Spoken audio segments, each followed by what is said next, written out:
Hey, hi Siobhan. Nice to meet you finally. Thank you very much. It's a privilege for me to be on your show. It's like talking to Oprah Winfrey, you know? To share a little bit about yourself. Okay, so just to start, I think counselor and a life coach for postgraduate business school. Besides that, I volunteer with Family Life Society as a counselor as well to help counsel families, individuals, people with marital problems, anything and everything, you name it. That's what we do. Yeah, that's me. Thanks so Yeah. much for taking time to actually share on this topic that we discussed this before the recording even began. Yes. We talked about Yeah. childhood trauma and how it could affect us as an adult. Do you want to just talk a little bit about that? Yeah, sure. I'm just going to not share everything that we spoke earlier on. So, well, there are different types of trauma out there. There's physical, emotional, and psychological trauma. Mm-hmm. And I don't know, have you watched Joker? The latest Joker? That was awesome. That was awesome. That is on psychological trauma. It's amazing what goes on in the mind of human beings, right? We won't go into that because that's so intense. So we'll talk about emotional trauma instead. Mm-hmm. And as we spoke about trauma, it's not so much as the big things, it's also the small things that happen into a child's life. Because as a child, you're born with a clean slate. So every experience you have, it's an overwhelming and it's a big experience. But if it's a joyful experience and if it's an experience where the child feels safe and it feels supported and loved, it's not an issue. But it is where the child doesn't have that safety, that sense of security or love or support is where the issue is going to crop out later in life. And this is what you're going to see: low self-worth, low self-belief, self-doubt, and I do face that as well. People pleasers, overachievers, I think we see that everywhere in life as well. There's nothing wrong with being an overachiever, but unless you're just seeking for attention, then you have to ask yourself, who's actually seeking? It's so good, that what you're describing, right, is like you see it in all aspects of our life. We see it as a student, we see it as when we go to work, we see it even as when we become a wife or a mother, because we do something. We either try to people please or we try to overachieve. Like sometimes we feel like we are overcompensating, for something that's not there. But we never identify what is the root of it. Why am I this way? How do you define that? Like, I mean, for myself personally, right, I think when I began to realize like I'm not this person and I want to make that change, I began to read up, I began to understand myself a little bit more. But for some people, I think they are stuck in this place where they don't really see it as a problem. They think everyone else is the problem except for them. They are like, oh, am I being too much of a people pleaser, or how would they identify that trigger? Well, people please issues because they don't see any issue in themselves, right? I think it's only when either someone tells it to them in the face, like, can you stop pleasing and stop like trying to be the best person here? I mean, we have to work as a team. Or if they realize that they're not getting any benefits in return for trying to be, it's like you're trying to please someone so much, but you're not getting the gratification in return. Like, why is it not working out for me? What's wrong? What's wrong with my tactics? I mean, it's usually very rare, because people pleasers will try their super best to try to get into your good books. But you know what? I like to talk about self-doubt, because a lot of us have that. It's like you wonder, like, can I do this? Am I right to talk about certain subjects? When you think about it, and it was something that I was contemplating about, reflecting this couple of months. Like, there's something I get so excited and I want to talk about it, but then there's always this voice that say, "Are you sure? You sure you can do it? You sure you're qualified to talk about it?" And that's where I realized I went back to to try to be aware of, like, where are these thoughts coming from. And because I'm also a tapping therapist, I mean, it's part of the tool I use for counseling as well. I try to go back into the past as to where this all began, and I realized it came from my parents, the way they spoke to me. I mean, I love them, and I can't blame them for anything because they grew up with also that experience they had. They wouldn't know anything that we know right now, you know. So I get this point where my parents have always thought that I wasn't so smart because I don't study, I like to play. I love to read novels, I don't read my books. Mm-hmm. I tend to still score, but to them, because they don't see me doing well, they always see me as being very playful. So their thought was like, oh, she's so playful, she's not going to study, she's not smart, that's it. Smart means you're reading your textbook every day, and I'm not that. Then you get this person who you know, you say, you know, you think you want to take up a subject and you tell your parents, hey, I think I can do this. And say, are you sure you can do that? Maybe you shouldn't. And deep within you, you feel like, yeah, maybe I should listen to them. But then there's this heaviness. You say, you know, actually, I can do it. But since they know me better, I'll go with that. So guess what? When you become an adult, same thing happens, right? Somebody gives you a project. Oh, that's so interesting. Can I actually do it? Maybe not. I know I can. I don't think so. Self-doubt. I love what you shared because you see, it really, it's so true. And I think a lot of times, right, we think that, oh, what is trauma? What is emotional trauma? It all this when it comes back to a childhood. I think the moment people hear this term, right, they always think it's got to be a physical abuse, abandonment issue, Yeah. family. Something huge. Yeah, it's not. It could be a whole family unit, and simple thing like this, not Exactly. like what you Yep. said, causes self-doubt. Sometimes I think we even see it in schools. In schools when instead of affirming your strength, affirming to do something, it's because you're not good enough, you're not Yes. strong enough, and we carry it throughout our whole life. Mhm. We are accepting the fact that what people say of us.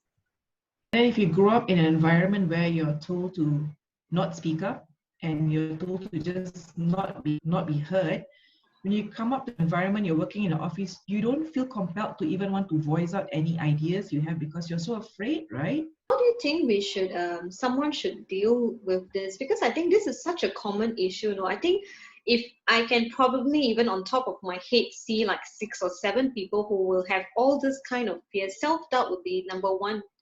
They Oh feel yes. like I cannot do this, I'm not good enough, I'm not capable enough. And this is like when you say when you are born as a baby, right? You come with a clean slate, you come fully Mm. equipped to do what you are called to do. But you Yeah, learn all this that's right. along your way as you grow up. Mm-hmm.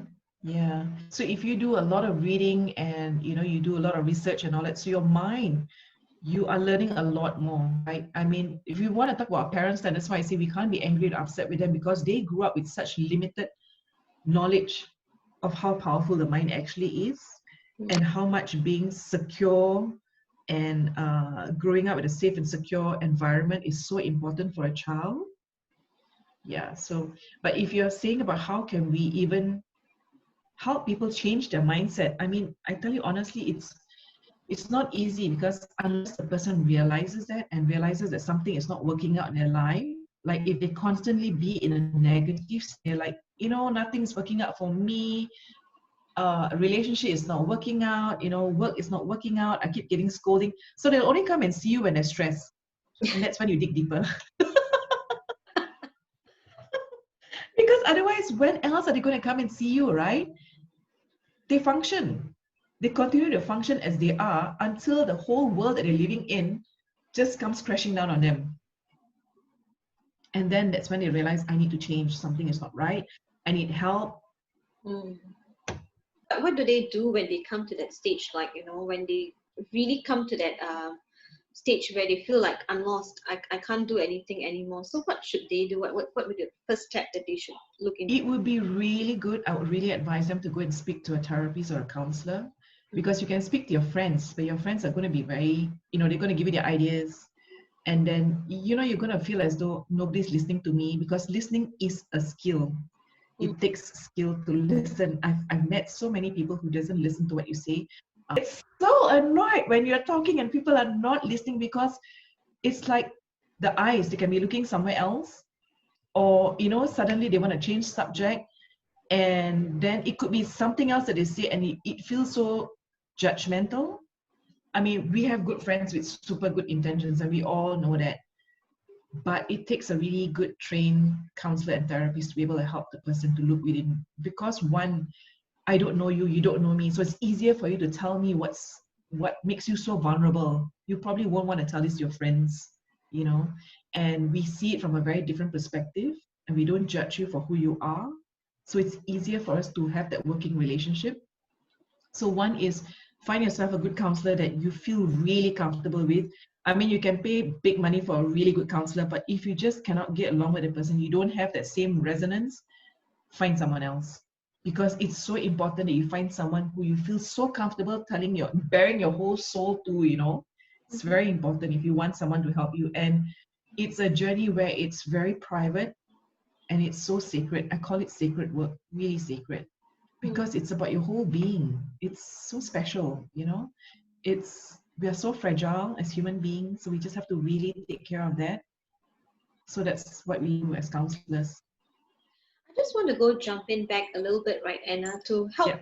people to identify, because as we talk deeper, I think Mm-hmm. they will get the clues from there, like, okay, maybe there's something that I am experiencing. Have this self-doubt, based from their trauma or from something that happens in their childhood. Mm-hmm. How does that sabotage their relationships, be it work or be it personal?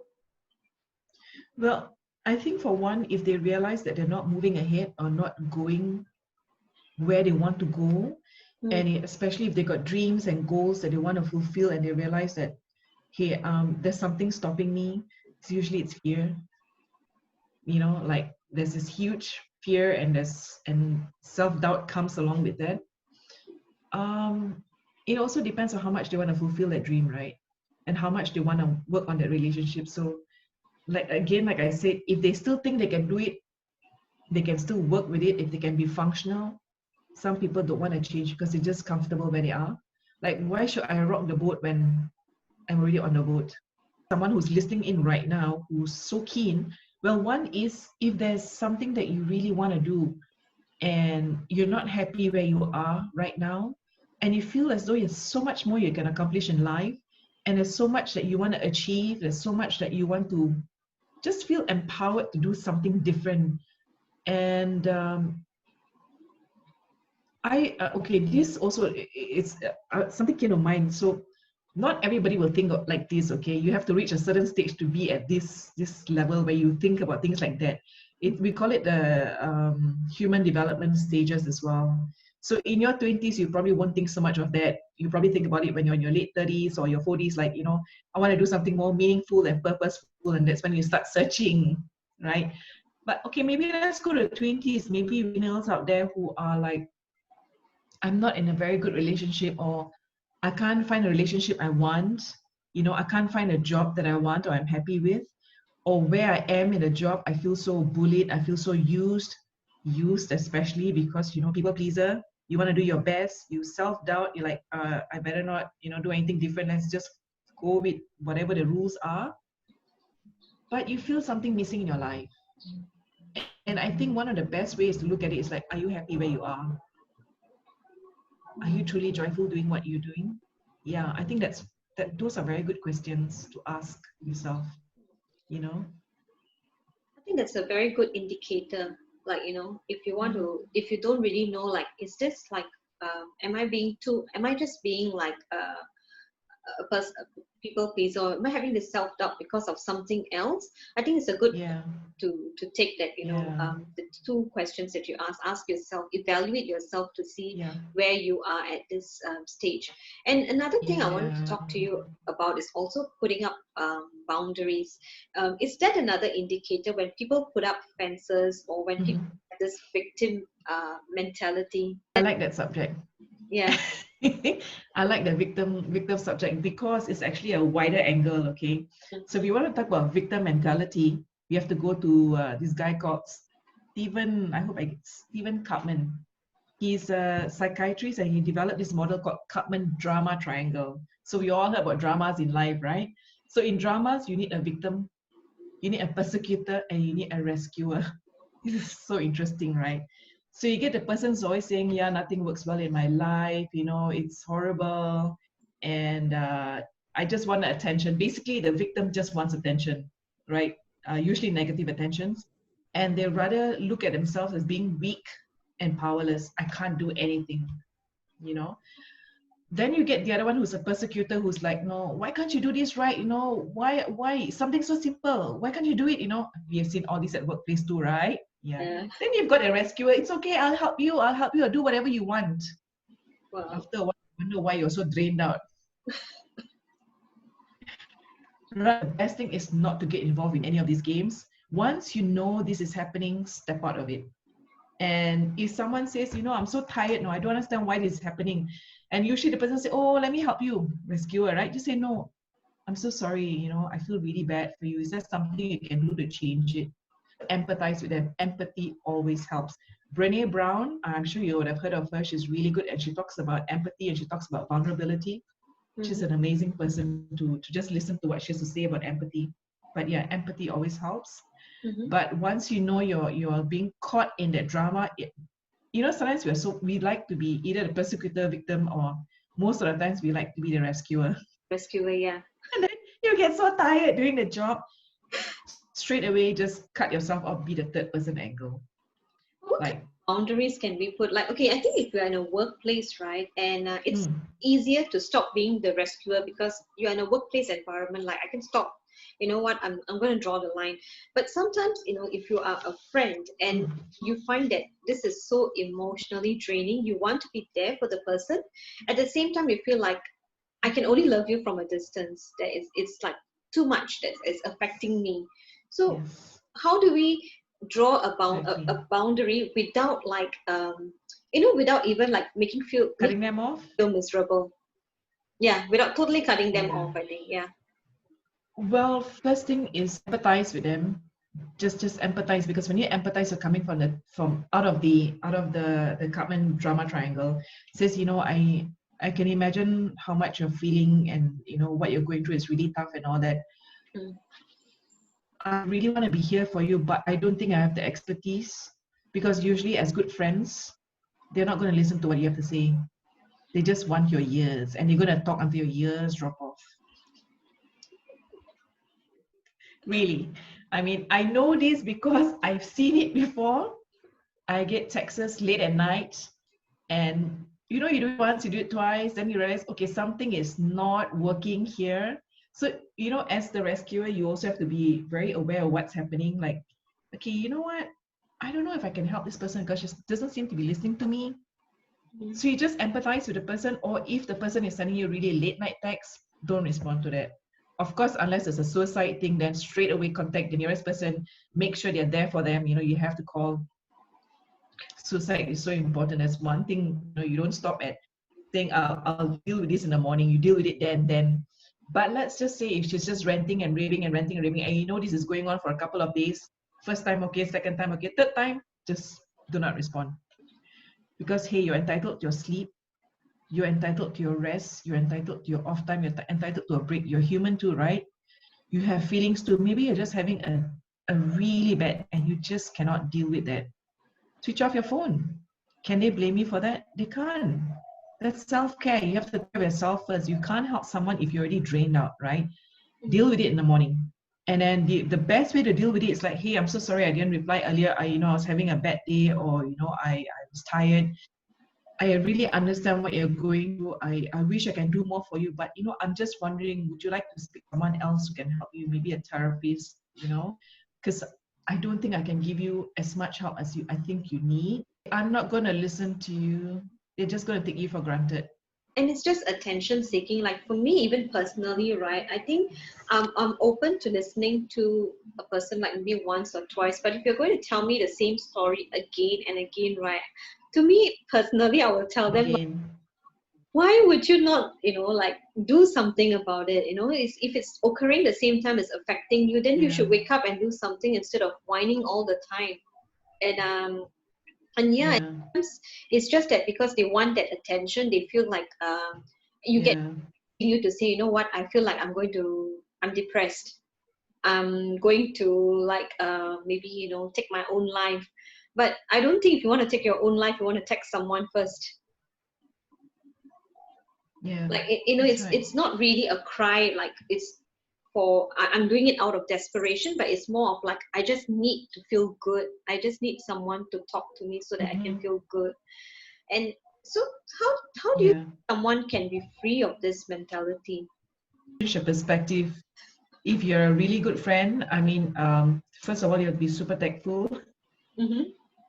Any wrong thing you can trigger off, but you know what? You're trying your best as well. So don't get upset with yourself if they talk to you again after that, because you are trying your best, right? Um, First of all, you just have to, like what you said just now, ask them, is there something you can do to change? I keep hearing you saying the same thing, but don't you want to see something else different? Don't you think you deserve something else better? Help them change their perspective of how they see the issues. But I have to tell you something else too, when you talk about victim mode, right? It it also depends on how much they want to change. You Mm. see, they are telling you a different story, right? But what's going on with them is also a different story. Mm. Okay, let's just find an example. Okay, you probably get a woman who's complaining to you saying, oh, my children are not paying me attention, they don't want to call me, they don't want to talk to me, da da da da da da. And Mm. you say, oh, that feels really bad. And then the first thing you'll say, yeah, your children, how can they do that to you, right? But when you look at it, if she is really telling you the truth, and in her situation, maybe by her complaining that she's always attention for the children, I'm not well, I can't walk, I don't want to see a doctor, I'm not well, I don't know what's wrong with me. Obviously the children are going to be so worried, right? And that's the only way that she's going to get attention from the children. But you are going to say, hey, why don't you see a doctor? I think it's good for you. Like, subconsciously she's going to say, what the heck for? My children are giving me the attention I want to. What? Wow. And Victim mode. you know, that's really scary because sometimes people are so Yeah. stuck in the victim's mode, right? I've heard of stories where people don't want to Yes. come out of it because it's so comfortable. Why would I come out of this victim Yes. mentality? Yes. So that's why you have to ask what's the agenda behind it. You can't, you can try asking. Sometimes we can see it. We are basically trained to look at it, like, to find out what are the issues, what are the deep rooted issues to why they're behaving the way they do. Uh, it's always a hidden agenda, right? But there are genuine people who are just genuinely feeling stuck and down. They will, they'll tell you they'll probably seek help. You can be there for them. It's good to listen to them at least first, second, and third time. But after a while, you're like, I hear that you're really having a tough time. I've been hearing you say this for a couple of times already. I'm very worried for you. Empathy. Back to empathy again. I'm very worried for you. Why don't you seek help? Is there something you want to do? Do you want to stay stuck in this for a long time? Are you happy where you are? Are you at peace? Peace is so important. Yeah. Yeah.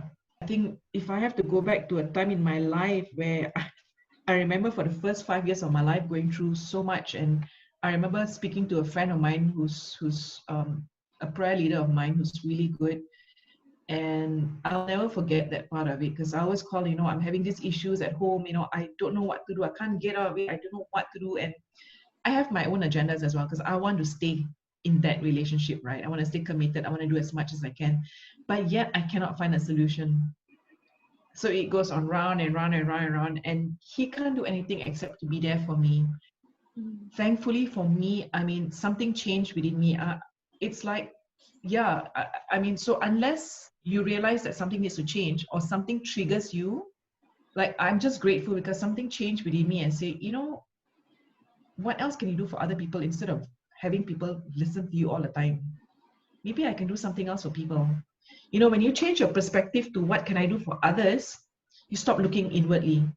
And when you start helping others, you find that joy in return and your whole perspective changes. That's what happened for me. And of course, it's a slow road to coming out of that, but at least there was some positiveness in that. Yeah. So it's just an example. Yeah, it's great because I think, right, a lot of us, right, we never took time. I think there's this thing, there's this crossroads that we come to when we realize, like, you know what, I don't like this. I don't like how my life is going. I don't like what's Mm, happening to me. I feel so stifled. yeah, And I want to speak up. And I think sometimes when you come to that stage, right, you begin to change the way you're perceived, and then you yeah, slowly get over some of these things like self-doubt, some of these things like the yeah, victim mentality. Because um, to be honest, when I started to read about it, I didn't even know that there could be so much of things that can affect someone's personality and identity.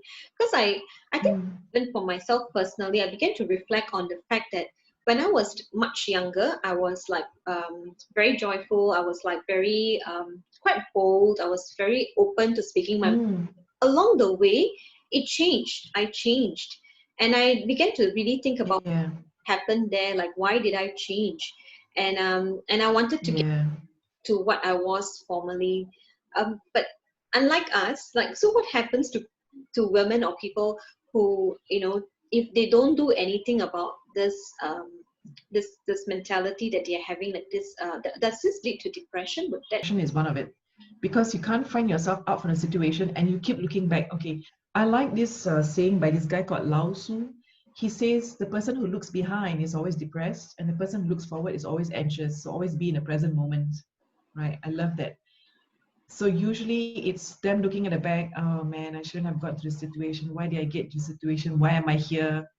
Hmm. Why could I? Why? Right? Yeah. I think it I think it takes a lot, support groups, friends who are strong for you. Prayer is one of them. I mean, depending on what spirituality the person is in, whatever spirituality they hold, I think prayer is so important. I think it's trying to find faith and hope Hmm. in yourself and in the future. That really helps, because that's like a little bit of light for yourself. Having a little bit of light is good enough than not having any light at all. Yeah, but if you don't see this, yeah, depression is one way to go. It's kind of scary because you're going really deep down. And then again, that's when they come up to therapy. Yeah, and depression is not easy as well. I mean, sometimes you it take away, like, like for me even I think I had a little bit of that, but I didn't really identify it because there was a period of my life where I was like Mm, very lethargic, sleeping all the time, yes. eating Unmotivated. unmotivated, and I think Yes. feel like there's a lack of drive, there's a lack of you don't even feel like you are surviving or you want to leave. You're just Yes. I just want to add on to that. If ever anybody mm, gets to that stage, stop, look around you, see what is not working for you. I think that's the best thing I can say right now. Anyone who's listening right now, if you're feeling that, you're feeling drained out, you're feeling tired, you're unmotivated, you're depressed, you're down, you don't feel like doing anything, don't want to meet your friends, stop right there. Take out a book. I always encourage people to journal, reflect and journal, because this is what you're doing. You're reflecting. mm, What is not going on in my life? What is wrong with my life? Is it my job? Is it my personal life? Is it my relationship? What is not going on? Something is not right. Write them all down. And then ask yourself, do I want to stay in this for a long time? You know, what have I got to give up? And I remember looking through this old book that I had. I wrote about what I'm going through.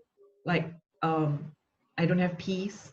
I was constantly upset. I was constantly crying. I was constantly upset. And then on this side, what do I want? I want peace. I want joy. I want love. Wow. And it was right in the middle. I'm like, okay, now, what next? You know, this is a really good question to ask. What next? Don't ask why. mm, What next? Because what next gets you going ahead. And I would honestly agree that it is not easy to move ahead, because we have so much of investment or whatever we are at, wherever we are at. It could be a job that you invested so much in, or it could be a relationship or a marriage that you have invested so much in. You don't want to give that up. So it's a big step. Change is a very big step, but you weigh up what it is you want, and don't rush yourself. I always believe in, when the time is right, you will know it deep in your heart. So just trust in that process. It's easier said than done. We've all been there. You have been there. I've been there. And I'm sure there's more to come because life is filled with lessons. But trust in yourself and trust in that process. Yeah.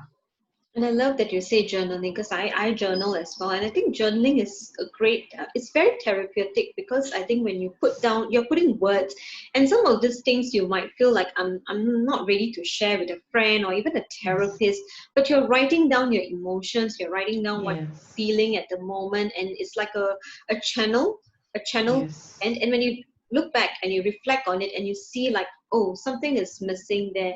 And one thing I've learned over the years is, I don't like to look back, because the past is the past. I make mistakes in the past. It's gone. Even if I had the good times, because there were Yeah. period of my life I used to think back like, wow, I like my life back then, and that I was earning well, or I had all these things. But that's your past. You don't look at your past anymore. And I Yeah. like look deep into my future, because like you say, you get anxious when things don't work out. You can plan, but the best thing to do is really live at that moment, in that present time. Just enjoy that journey of Yeah. wherever you are at that season. Exactly. Because we are always feeling like we need to be tagged into something to be happy. Like, if I'm single, I feel like, if some people will be like, I'm single, I need to be married and I'll be happy. If I have more than I have met people like that, yes.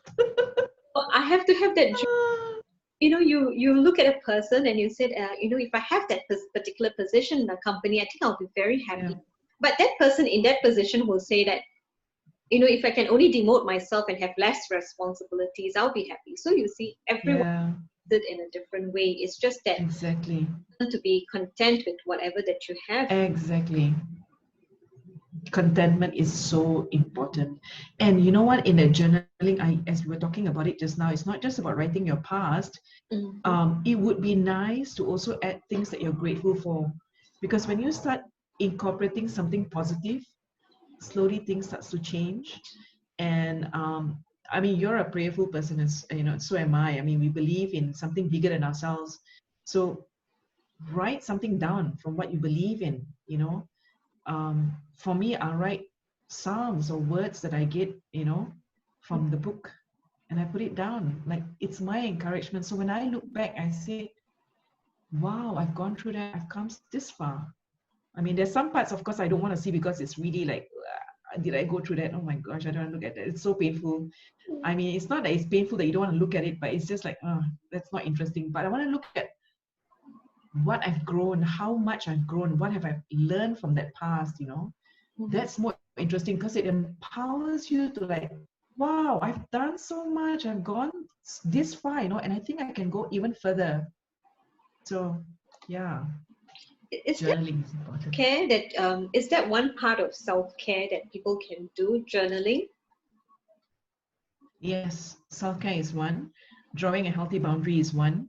Doing things that you enjoy and love, making time for that is so important as well. I mean, if you're just tired, you're not up to meeting up with your friends, just say no. It's fine. Even if you want to sit in your PJs, watch Netflix the whole day, do that, if you want to just snack the whole day, do that. Don't feel bad about it. Just don't do it like 2 weeks in a row. you know? I think that's us as Yeah. like, we don't know when to say no. Like, sometimes we feel like we need to compel ourselves to say, you know what, it's fine, I'll go. Like, I think we can see it for ourselves. If you think that you've been doing that for a long period of time, then there's something wrong. You need to wake up and go out and Yeah. go. But you need to have a certain amount of downtime as well for yourself. I think for me, that's like really so Oh, important. yes. That quality time, just my own. Same. Because Yeah. I like to just go to the beach or just go for a walk. I just need to clear my mind. Oh my goodness. It's so liberating, peaceful at the same time. Yeah. But you know what? I think we all know, right? Different people react differently. Some extroverts just love to be in the companions of people because that gives them so much of energy and joy. I can't have too much of that. I need space. I think it depends. Like, for some people, like you say, Yeah. extroverts. So I think after some time, you find it very draining. Like, to me, I don't really like to build too many relationships. Like if you have so many friendships one time, right? I think that causes stress among yourself as well, because you feel like, Yeah. wow, I need to, wow, you wake up in the morning, there's so many things you need to attend to, like the list of Yeah.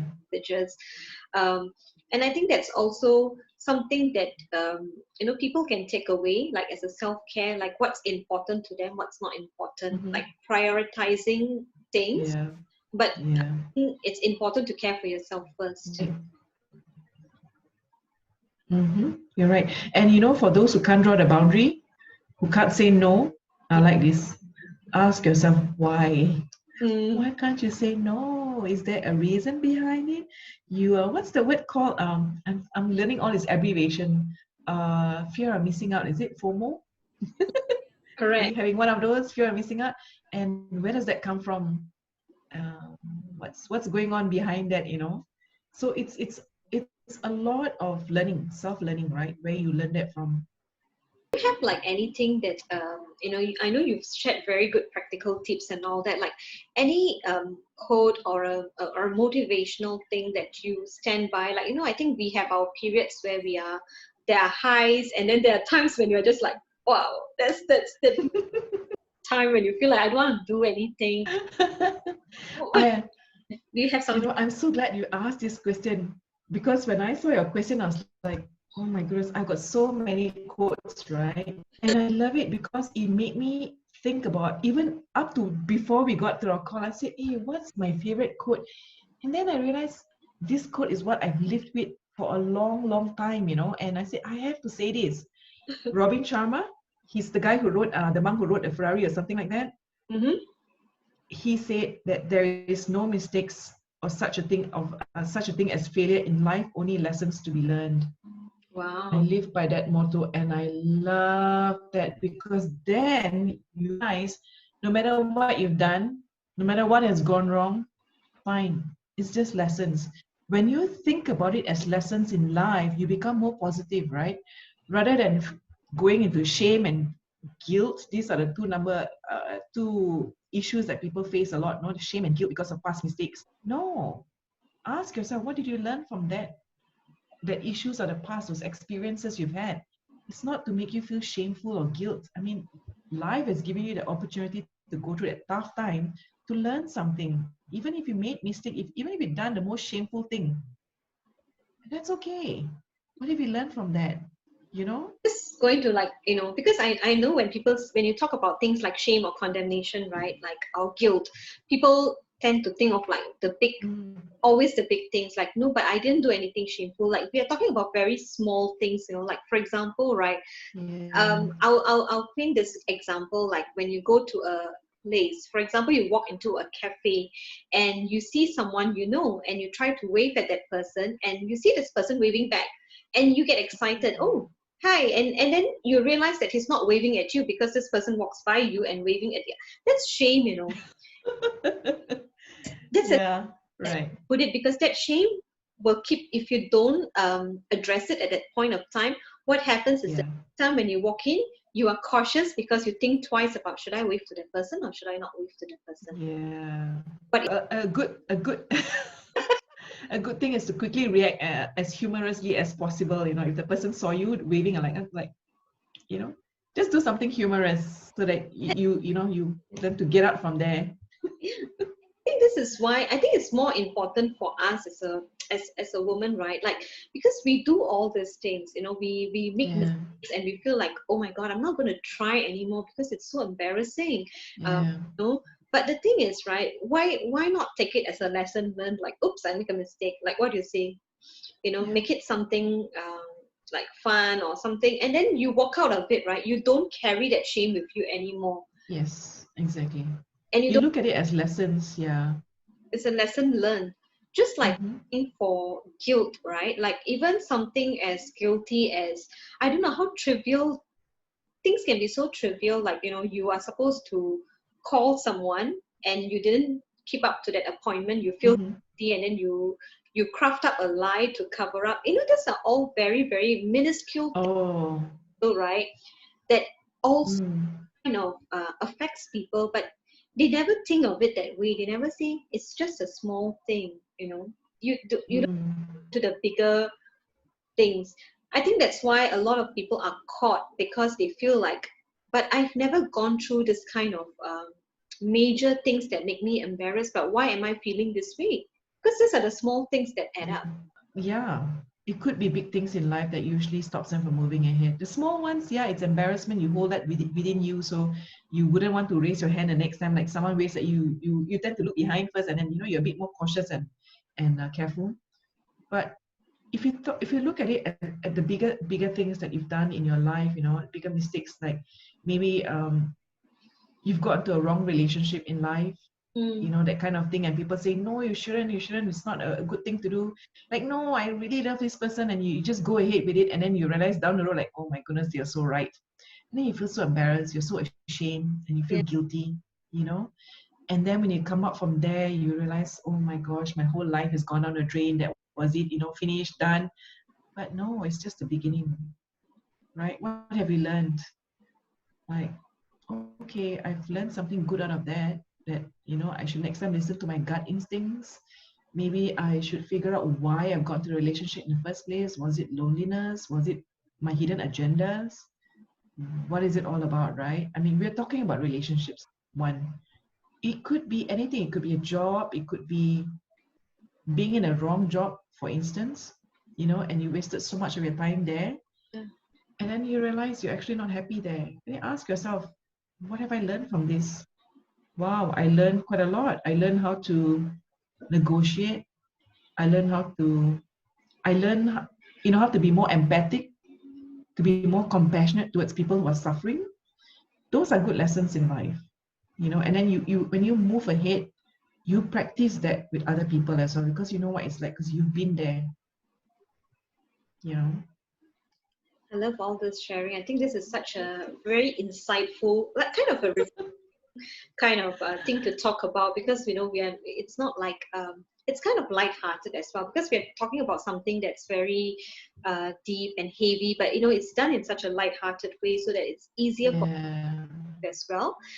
So coming to the end of Mm. the section, right, is there any takeaways that you would like to leave with viewers? Yes, I wrote a couple of things down. Three. I stick to three, okay? Mm-hmm. Self-love is hard work, but it's liberating and it's healing. Secondly, if you feel that fear is stopping you from achieving your dreams, seek the help of a counselor or a life coach. Thirdly, if you truly want to be contented, happy, and fulfilled, ask yourself, find out your life purpose, what you want to do.